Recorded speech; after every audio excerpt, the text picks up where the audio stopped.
Cendre et sang, voilà ce qui reste de vos erreurs. J'ai tout donné pour votre salut, et vous en avez fait d'autres. Vous auriez dû me confier votre destinée, car, contrairement à vous, je reste exempte de toute corruption. J'étais là avant les temps, avant l'énergie, avant les mondes.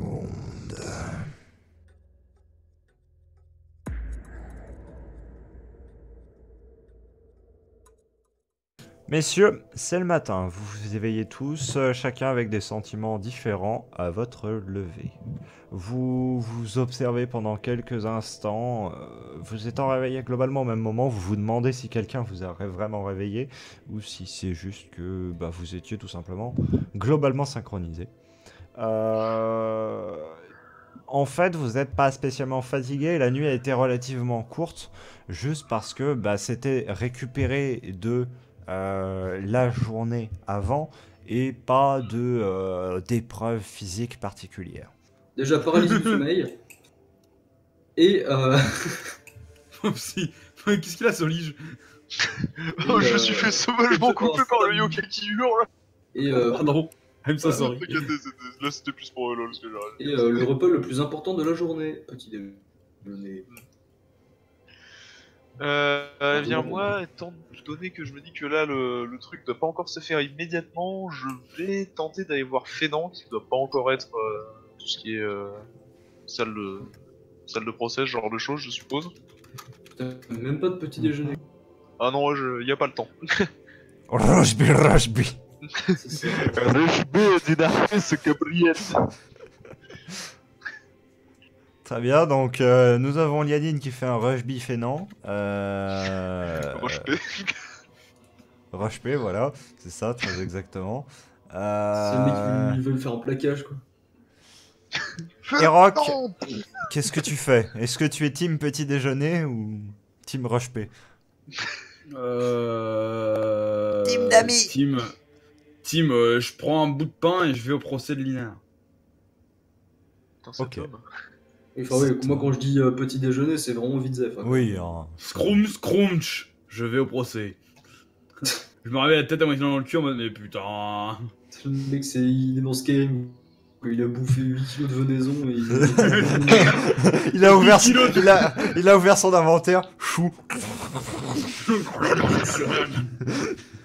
Et tu sais, là, il referme son inventaire et ah, la lumière du jour. Alors du coup, c'est comme ça que tu aurais gagné autant de points de vie en si peu de temps. C'est ça, en fait, j'ai pris tous les effets du monde dans la gueule. Ah putain, j'ai résistance moins 10 à la foudre. Putain, T'avais 50 kilos de bouffe dans ton inventaire.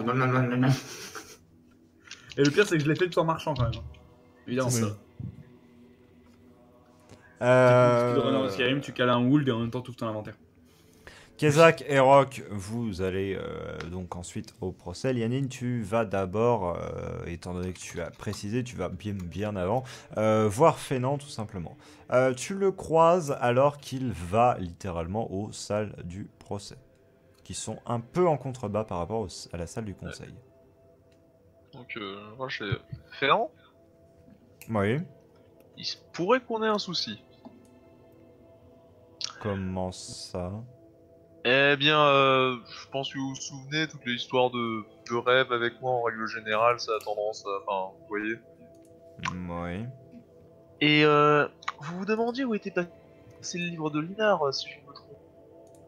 J'avoue avoir posé la question, effectivement. Eh bien, le rêve que j'ai eu cette nuit était... Personnellement, moi au moins, ça me rassure d'avoir potentiellement trouvé une réponse, parce que après, c'est encore une fois un rêve, c'est pas sûr, mais ce que j'ai vu tout simplement, c'était ce grimoire se faire en quelque sorte happer par les tentacules d'Oblitera et se faire amener à travers la terre, et ensuite j'ai juste vu un flash rouge. Voilà qui est d'assez mauvais augure, mais... Personnellement, je le préfère. Que nous avons à aller à ce procès d'abord. On verra après. Puis personnellement, je le préfère entre les mains d'Oblitera, qui n'a pas vraiment d'esprit à proprement parler tant qu'il reste dormant plutôt qu'entre les mains d'une créature consciente. Honnêtement, Alors, du coup, je ne sais pas ce que je préfère. Si je suis en train de te suivre et que du coup j'entends, je me pose la question, je te regarde, je fais... Il sait lire, Oblitera? Je sais même pas honnêtement s'il sait tout court, donc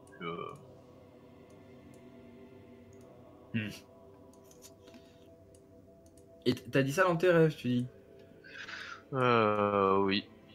En règle générale, depuis que je suis sorti de la dimension du rêve, j'ai tendance à faire des rêves qui ont tendance à se réaliser. Bah, c'est comme ça que j'ai vu par exemple qu'il restait des survivants du peuple.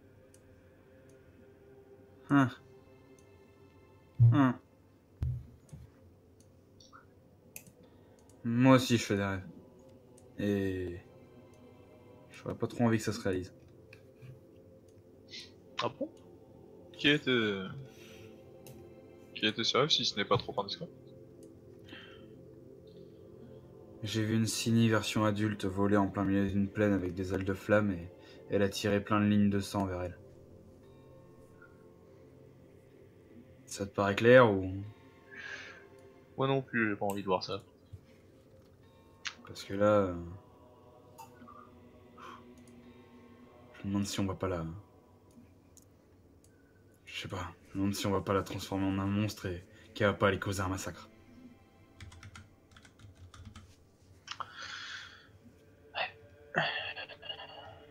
Alors, honnêtement, au point où on en est, on peut plus vraiment changer grand chose, quoi.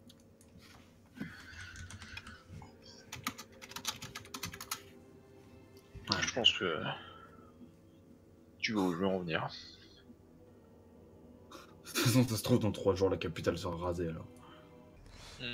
Vous êtes dans une pièce que Erok, certes, tu connais, mais qui a une atmosphère encore plus lugubre dans les conditions dans lesquelles vous êtes actuellement.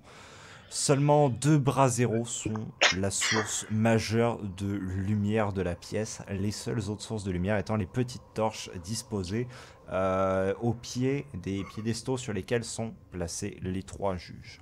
Ceux-ci sont assis sur d'immenses sièges. En effet, ceux-ci mesurent environ 3 mètres de haut. Les dossiers, du moins. Les sièges sont en pierre avec plusieurs marches. Globalement, les personnes sont donc à plus de 1 mètre en surplomb de vous, qui êtes pourtant sur des espèces de gradins placés de chaque côté. La pièce forme globalement une unique voûte. S'il est des têtes que vous reconnaissez, il n'en est bien qu'une, celle de Savion ici, qui se morfond légèrement de la situation. De l'autre côté, vous avez 2 personnes dont vous ne connaissez pas les noms, même s'ils sont affichés, qui semblent afficher un sourire relativement satisfait, voire légèrement cruel. Les gardes, eux, se sont tournés tout simplement vers différentes directions, non pas spécialement pour vous surveiller, mais ils attendent tout simplement. Ils attendent un ordre. Cet ordre va être donné probablement bientôt, car l'heure en tant que telle du procès est fixée pour très présomptement. Kezak, Erok et Lianine, votre regard se promène de ça de là, tandis que vous attendez tout simplement cette heure fatidique en quelque sorte, et vous vous attardez sur quelques-uns des détails de la pièce. En effet, l'estrade que vous voyez ici, globalement, comme ceci, est également surélevée. Toutefois, pas aussi haut que celle sur lesquelles se trouvent les juges, mais tout de même à une certaine hauteur, ce qui fait que la personne ici sera globalement à la même hauteur que vous. À la même hauteur que vous, oui, mais pas dans les mêmes conditions. Il n'est pas de siège à cet endroit. Et par ailleurs, il y a une autre petite particularité qui vous fait dire que vous n'aimeriez pas spécialement être là. Sur les 2 piliers qui se trouvent à droite et à gauche de l'estrade sont situées de nombreuses chaînes. Et celles-ci semblent avoir servi à en juger par les traces de sang qui se trouvent sur la plupart. Une petite cellule de confinement se trouve ici, Tandis que vous remarquez, de l'angle de vision que vous avez, que là-bas se trouve en surplomb par rapport à vous une porte de cellule ici, ce qui vous laisse à penser qu'il y a un cachot au minimum derrière. Il y a d'ailleurs un garde qui est tourné dans cette direction. On va pas se mentir, l'atmosphère est très pesante. C'est un endroit qui n'est clairement pas ventilé, il n'y a aucune lumière extérieure, et le fait que vous ayez parcouru quelques mètres dans la roche avant d'arriver à l'entrée en tant que telle de cette salle ne vous a pas spécialement mis en confiance, surtout au vu des racines que vous aviez vues pas si loin que ça, la veille à peine. Siegfried, est-ce que c'était déjà comme ça à l'époque? Oui. Même pour les chaînes et tout? Pour les chaînes, oui aussi. Ok. Cette salle a toujours été comme ça et tu n'y avais jamais été à l'aise.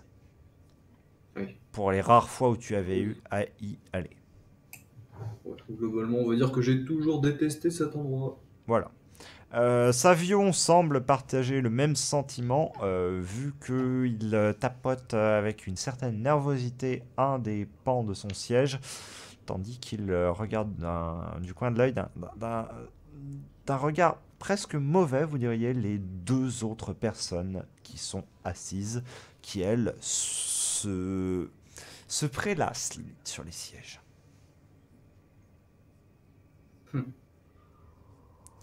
Je vais faire un petit tour de table pour consulter votre état d'esprit. Alors, nous allons commencer par Eroc. Ben, moi, vu l'ambiance, tout ça, bon, je sais ce qui arrive. Après, j'ai pas l'habitude des tribunaux militaires ou quoi que ce soit. Bon, la pièce est lugubre, mais j'y étais la veille, ça me semble pas forcément plus lugubre ou pas, quoi. Maintenant, je suis surtout impatient de voir ce qui va être décidé, et puis je dévisage un peu, par rapport à la discussion que j'ai eue avec Savion hier, les deux autres personnes qui sont dans la salle, je regarde un peu qui elles sont, d'un air un peu méfiant. Alors, comme tu l'as dit, ça ne te semble pas spécialement lugubre, mais tout de même un petit peu plus oppressant. Parce que la veille, certes, tu y étais allé, mais tu y étais allé de nuit. Donc le fait que l'extérieur soit sombre, que cet endroit soit sombre ne t'a pas gêné. Là, à l'inverse, étant donné que le soleil s'est élevé depuis un petit temps, tout de même, tu es passé d'une relative clarté à cette obscurité pesante, et surtout, justement, comme je t'ai décrit, ce sentiment lié au tentacule que tu avais vu l'autre jour, et que tu te dis, tu ne peux pas t'empêcher de penser, peut-être qu'il y en a juste en dessous de moi, en fait, juste en dessous la pierre. Lianine, globalement, ton état d'esprit. Est-ce que on a nos armes sur nous? Enfin, je pense pas, étant donné qu'on est dans un... Vous ne les avez pas, effectivement. Personne ne les a. Sauf les gardes. Oui. Non, ça me semblait plutôt évident, mais c'était juste quand même... Ouais. Bon, on peut pas vous enlever. Eh bien, tout simplement, en voyant la joie presque... Enfin, on pourrait presque qualifier de sadique des deux personnages quant à ce que je suppose être le jugement à venir, mon personnage va s'asseoir, simplement presque un peu soupiré. Il est pas dégoûté ou quoi que ce soit, il est plus fatigué honnêtement de voir de telles représentations de cruauté en fait. Et donc il est assis, il va voir le procès, mais il est fatigué quoi honnêtement.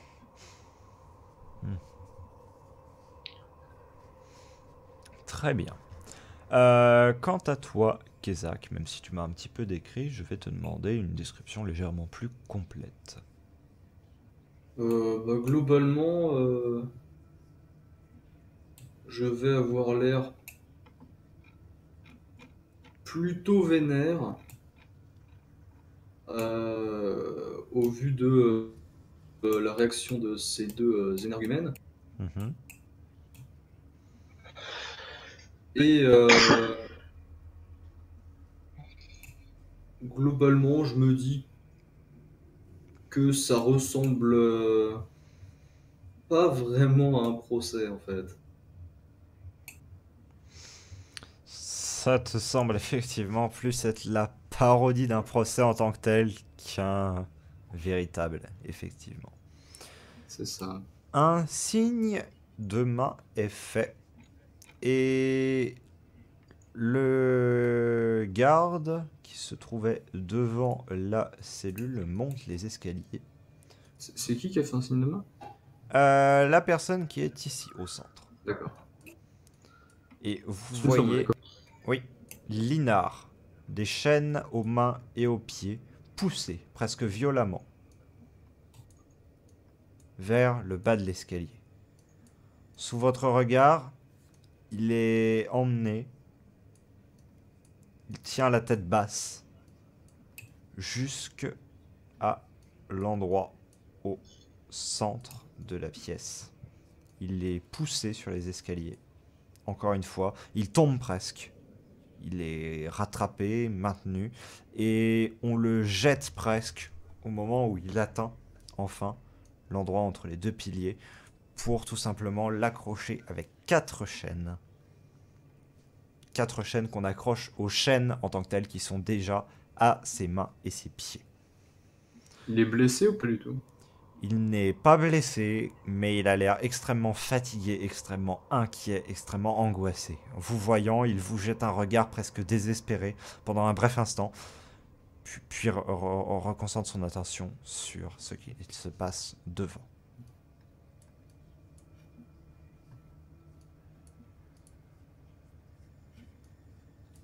Visiblement, il est quelque peu dépassé par les événements. Et ce n'est pas chose étonnante parce que, au final, semblait quelque peu insouciant de tout ce qui pouvait se passer. Et le fait que d'un seul coup il se trouve projeté dans ce cadre lui fait probablement se rendre compte d'une réalité qu'il n'aurait pas voulu affronter. La femme au centre prend la parole. Alors, qu'avons-nous là ? Un mage, un mage, un mage, meurtre avec préméditation, sans consultation ni procédure, profération de menaces, double assassinat. Mais dites-moi, vous avez un sacré passif, vous. Linar reste muet, comme globalement toute l'assemblée dans la salle. Savion pose déjà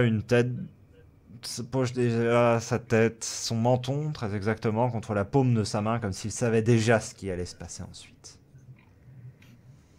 La femme reprend d'une voix presque mielleuse, presque comme si elle se délectait de chacune de ses paroles. Vous comprendrez que personne ne peut être ni juge, ne peut être juge et bourreau à la fois, et encore plus lorsqu'il s'en est auto-attribué ses titres. À cette question qui n'appelle pas forcément de réponse, Linar reste muet.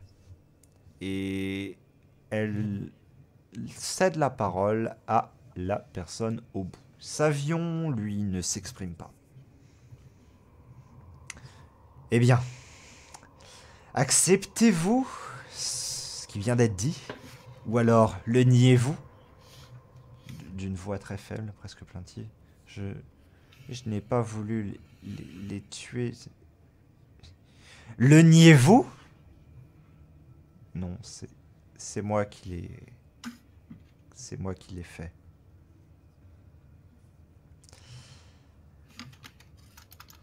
Est-ce que l'un d'entre vous a une réaction particulière? Je vous précise, je vais faire différents arrêts durant la scène pour vous demander vos réactions. Vous pouvez choisir de ne pas réagir comme vous pouvez choisir de réagir. Que ce soit par des mimiques, des paroles ou des actes.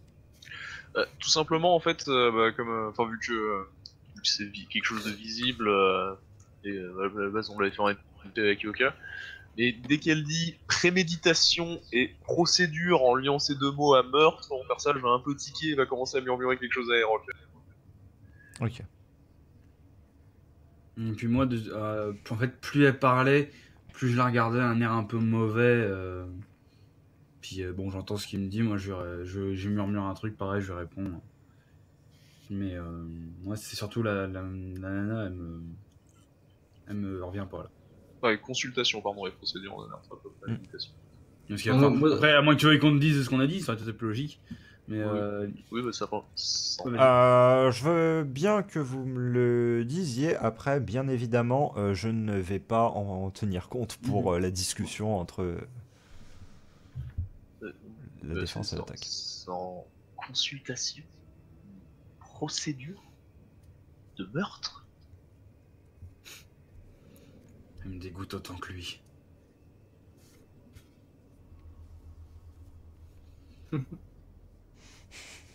Voilà, moi on est un peu là.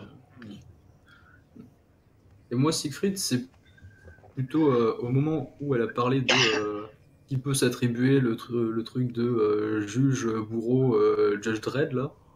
Hmm. Voilà, j'ai très fort, très fort pensé dans ma tête, limite marmonné dans ma barbe. Un peu genre vous, quoi. Vous êtes un peu en train de le faire, madame. Bravo. Voilà. Bravo ma grande, t'es bonne toi. Et si je vous connaissais pas, vous serez déjà avec le cerveau. Je l'ai. Niquerai votre père. Très bien. Ils n'auront absolument pas remarqué que ce soit les mimiques, que ce soit les paroles. Et la scène continue, tandis que vous vous trouvez un petit peu courroucé par la tournure que prennent les événements. Bien que vous vous y attendiez en tant que tel, par la description que Savion en avait fait. Oui. L'Exodar, du coup, reprend. Et pointe justement donc comme je l'avais dit, ce regard accusateur vers Linar. Vous n'êtes pas mieux que votre père. Déjà lui avait fait d'horribles choses en cette cité. Déjà lui, il tourne la tête vers Savion. Un des membres de notre estimé conseil avait été grandement affecté.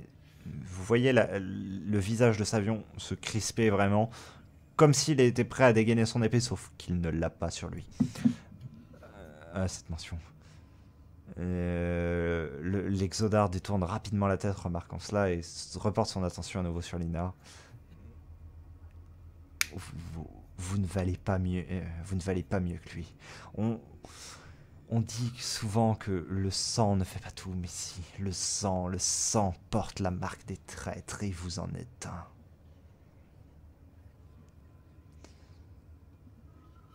Savion est totalement crispé, totalement blême sur son siège. Vous voyez que quoi que ce soit auquel il ait fait référence, ça ne lui a pas plu du tout. Et il finit par prendre la parole, d'ailleurs. Linar, niez-vous que vous avez assassiné ces deux personnes? Linar le regarde droit dans les yeux. Et pour la première fois, il répond en soutenant le regard. Non. En ce cas,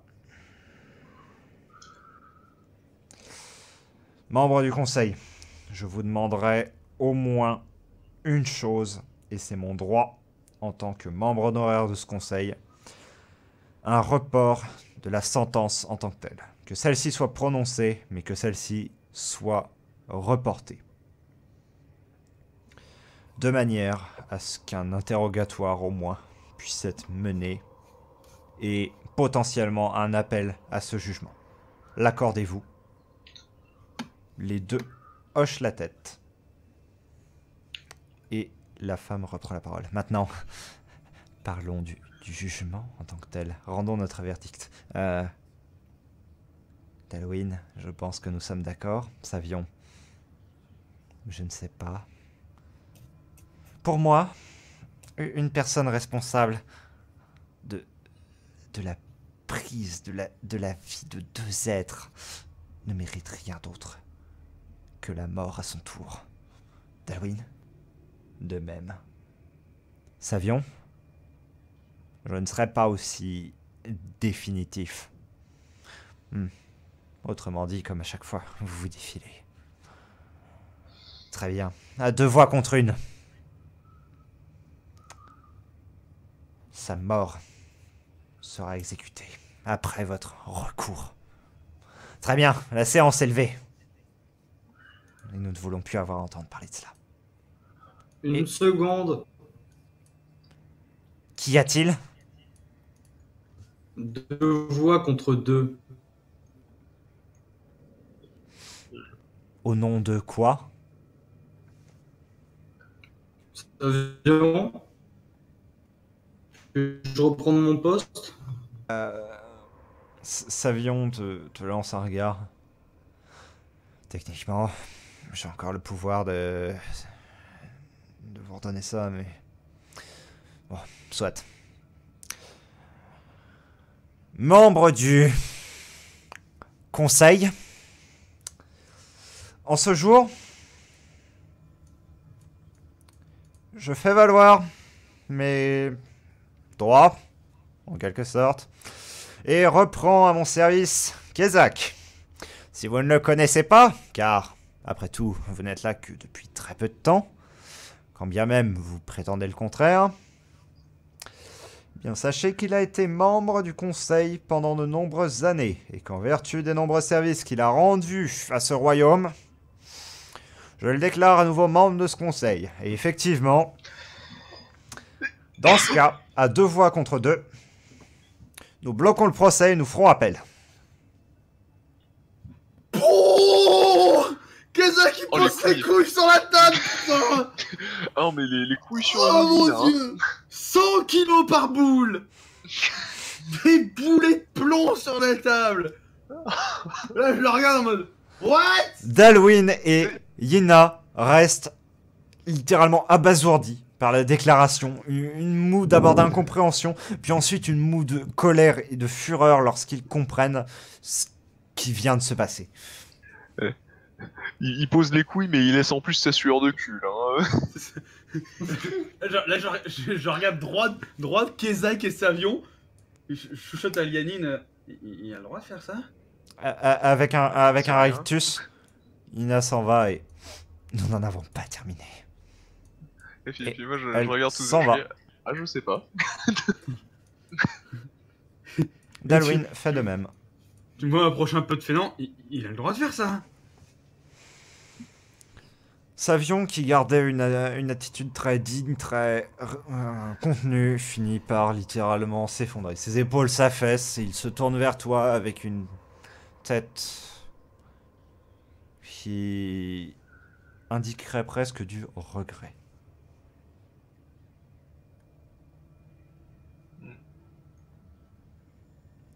Kezak, qu'est-ce que tu dis, fais, réponds. Voilà, c'est à toi. Bon, du coup, je vais juste me lever. Pourquoi j'ai plus le contrôle? Ah non, mais... Voilà. Juste me lever, me tourner vers Savion. Ce n'était pas un procès. Non. Linar mérite un procès. Il aura un procès. Et vous aurez la surveillance de ma garde rapprochée, aussi.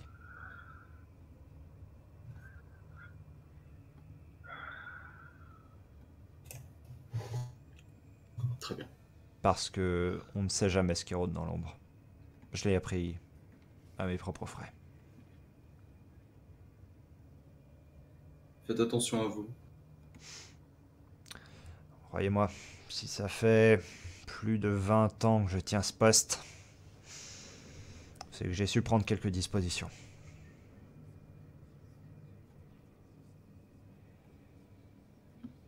C'est plutôt ces deux-là qu'on devrait voir à l'accusé. Sur le banc des accusés. Oui. Eh bien, et nous? Mais pourquoi? Pas vous, De Mongols. Hey, hey, hey. Linar Ah bah se non. trouve à être détaché et ramener quelque peu de force. Savion l'interpelle violemment. Et traitez-le avec plus de décence. Nous sommes dans une salle de justice et vous n'êtes pas un bourreau. Il est quand même ramené en temps. Donc oui, du coup, je sais Oui. pas si je suis descendu et je regardais un peu en fait. Je suis en même temps que bon, j'étais en mode what the fuck Kezak is this power. Et du coup, je suis descendu puis justement avant qu'ils emmènent Linar, je l'ai juste regardé un peu dans les yeux, voir un peu la tête qu'il faisait, essayer de voir un peu quoi il avait l'air, si je voyais quoi que ce soit sur son visage qui pourrait me faire penser que j'aurais une raison de vouloir le défendre. Ou quoi que ce soit. Tu voyais de l'espoir et tu voyais également une grande... comment dirais-je une grande crainte. Il était effrayé, tout simplement. Et il le reste, il l'est peut-être un peu moins, mais il le reste quand même. Okay. Bon, du coup, moi je me retourne, je vais voir vers la direction des dieux du jour. Terrible. Eh non, mais pour une fois qu'il nous est utile, non, je connais. Non mais là j'arrive, je regarde Kezak. Je t'applaudirais bien, mais pas mal quoi, pas mal. Dès que j'entends ça, je balance juste comme ça sans trop m'entendre. Si tu veux, je te fournis autre main. Et là, les deux beaufs, fais gaffe, tu vas y prendre goût.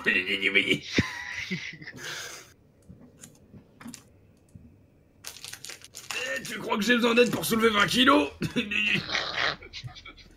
Il y a Tarin qui vient et qui te tape sur l'épaule, Kezak, en me disant « En tout cas, on leur avait bien fait ravaler leur sarcasme aux deux autres. »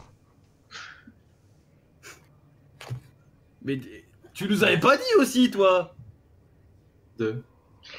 Bah que tu servais à quelque chose? Sympa. Non, mais je dis pas que tu sers à rien. Enfin, tu fais des bons portails et tout, qui fonctionnent une fois sur deux. Mais tu fais des portails, c'est bien. Mais t'as été membre du conseil? T'étais pas au courant? Bah, c'est pas écrit sur tous les murs non plus. Il me semblait vous l'avoir dit. Bah, moi, il me semble clairement l'avoir oublié. Sur la moitié des trucs que tu dis, c'est du délire. Mais là, pour une fois que tu disais un truc sérieux, enfin, t'as été membre du conseil? Bon, ok, passe encore que t'es ta bibliothèque, je comprends, mais quand même. Bah, Alors, c'est pas une blague. techniquement, en tant qu'archiviste, j'étais mage de la cour. Savion prend la parole et fait « Kezak a officié pendant 5 ans. Je n'étais qu'un jeune général à l'époque et je n'étais absolument pas au poste auquel je suis actuellement. Mais il était maître archiviste de la librairie de la Citadelle, tout simplement. Et du coup, il s'est trouvé à siéger au conseil en tant que consultant d'abord, puis ensuite il s'est un petit peu hissé au vu des conseils qu'il nous a donnés. Il est devenu littéralement conseiller en tant que tel, mais s'est retiré peu de temps après. Ce qui a d'ailleurs plongé une partie du conseil dans un certain trouble. Il fallait qu'on attende de t'arriver là dans une cave pareille pour que tu nous cales ça. T'en as d'autres des conneries dans ta poche ou... Non, parce que si t'as la solution aussi pour balancer le Calactac dans une autre dimension qui se trouve dans ta poche droite, dis-moi, hein, je vais t'aider à la chercher. Bah, techniquement, elle est possiblement dans ma poche droite. Tu m'emmerdes. Et là, je te sors le carnet de ma poche droite. En calant un gros dab de Kezak, là, attention. Un kebab. Un dab. Ah non, mais pas... Non, je suis le fameux dab de glace. Je suis entre une légère euphorie et en même temps en mode mais tu te fous de notre gueule en fait. Alors il nous prend pour des cons depuis le début quoi. Nous on est là, on trime, on combat machin et lui il a le pouvoir de faire bouger la ville et tout au calme et le mec il reste posé dans un siège quoi.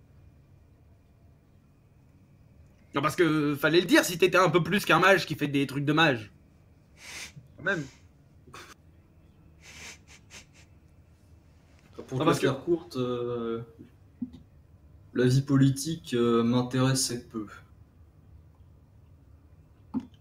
Mais enfin, Car quand même. comme tu t'en doutes, c'était beaucoup de ça et très peu de justice. Oui, bon, c'est vrai que ça a l'air un peu de puer la mort, mais je sais pas, le conseil à l'époque, il était pas un peu plus, je sais pas, un peu mieux. Alors, C'était le père de Lina au pouvoir. pour vous faire un point sur le conseil, donc à cette époque-là, c'était vraiment le conseil en tant que tel qu'il est décrit globalement fréquemment, enfin tel que je le décris globalement fréquemment, c'est-à-dire 9 conseillers plus un général en chef, entre guillemets, et qui était à ce moment-là Cridar, le père de Linar en tant que tel.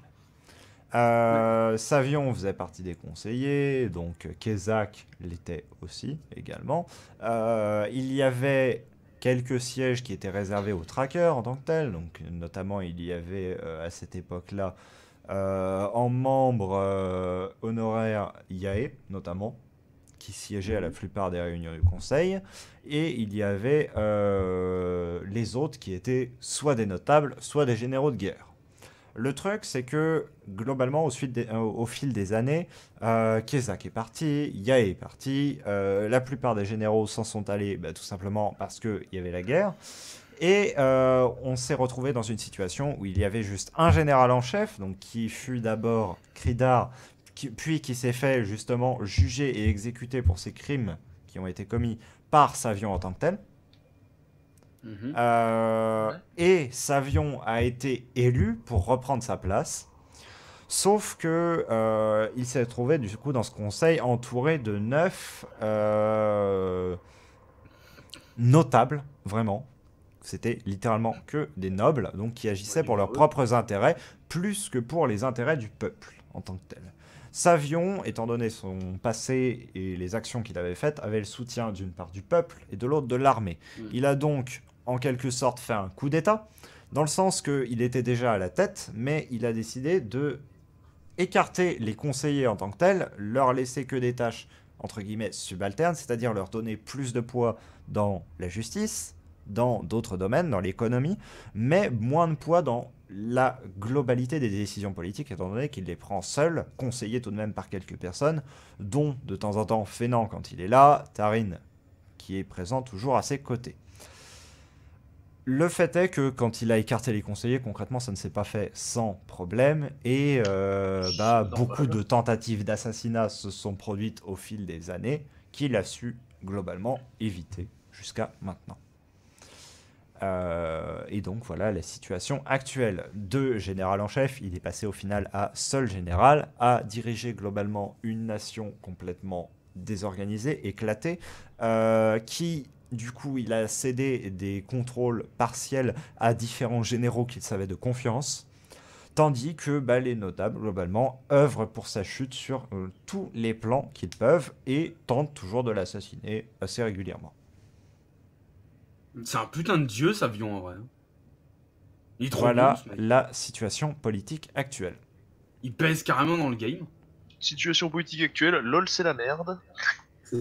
Ouais, enfin, Savion, c'est quand même le mec qui a fait « Je laisse la guerre aux guerriers, allez-y, assassinez-moi, si vous voulez quelqu'un, si vous cherchez quelqu'un, allez-y, je suis là, quoi. » Le mec, c'est un bonhomme depuis 20 ans, il tank tous les nobles et tout, tous les assassinats, tous les machins. Il tank tout seul, tranquille, pendant qu'il confie à ses généraux la guerre et tout, enfin...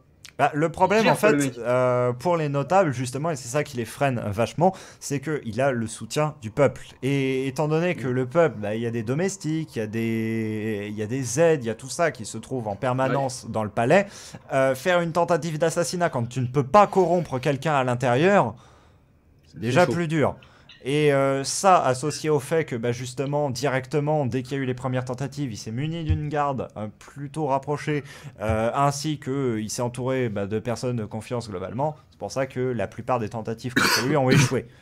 C'est plus parce qu'il a le soutien d'un côté de l'armée, de l'autre côté du peuple, soutien complètement indéfectible, parce que il s'est tout simplement illustré par ses actes, qu'ils soient militaires ou sociaux, que par le fait qu'il soit...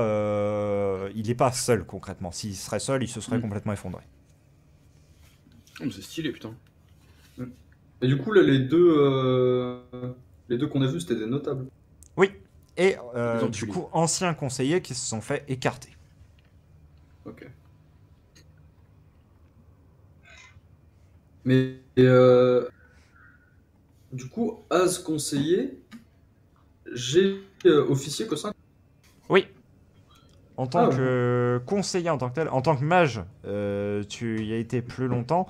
Mais justement, j'ai considéré cette durée de 5 ans parce que c'était suffisant pour te faire une réputation, suffisant pour te faire tout simplement une place en soi, sans que ce soit justement le trop politique, etc. Après, j'avoue que oui. j'ai balancé les 5 ans en pure hypothèse. Oui, non, mais. Voilà. Ok. Mais c'était en mode, non, bien évidemment, tu es resté plus de temps que ça, tu as officié en tant que mage dans cet endroit plus de temps que ça, mais tu n'as passé que 5 ans en tant que tel au conseil. Parce que j'allais dire quand même, le mec, fondateur de l'église de Kézak, Ça, c'est après. De moi. Ça, c'est grand mage de la cour, grand archiviste, conseiller permanent. Permanent. Non, mais est-ce que t'as été conseiller de conseiller, là, t'as été conseiller permanent. T'es pas aussi grand ordonnateur de l'ordre de Chipolata. Enfin, t'as tout fait, toi, dans ta vie, hein, en fait.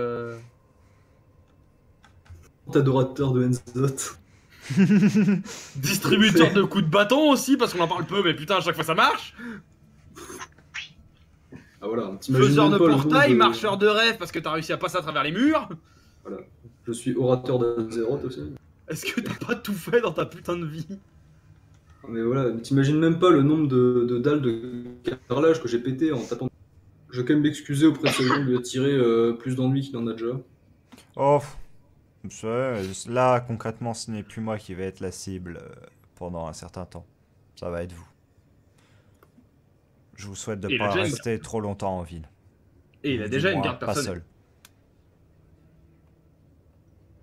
seul. Bon, c'est une garde personnelle avec un bras moins. On compte pas rester très longtemps, on a des choses à faire, notamment aujourd'hui et dans les jours à venir. Très bien, n'en parlons pas ici. Allons autre part. Oui, d'ailleurs, non, parce que. Du coup, j'imagine qu'on quitte la salle.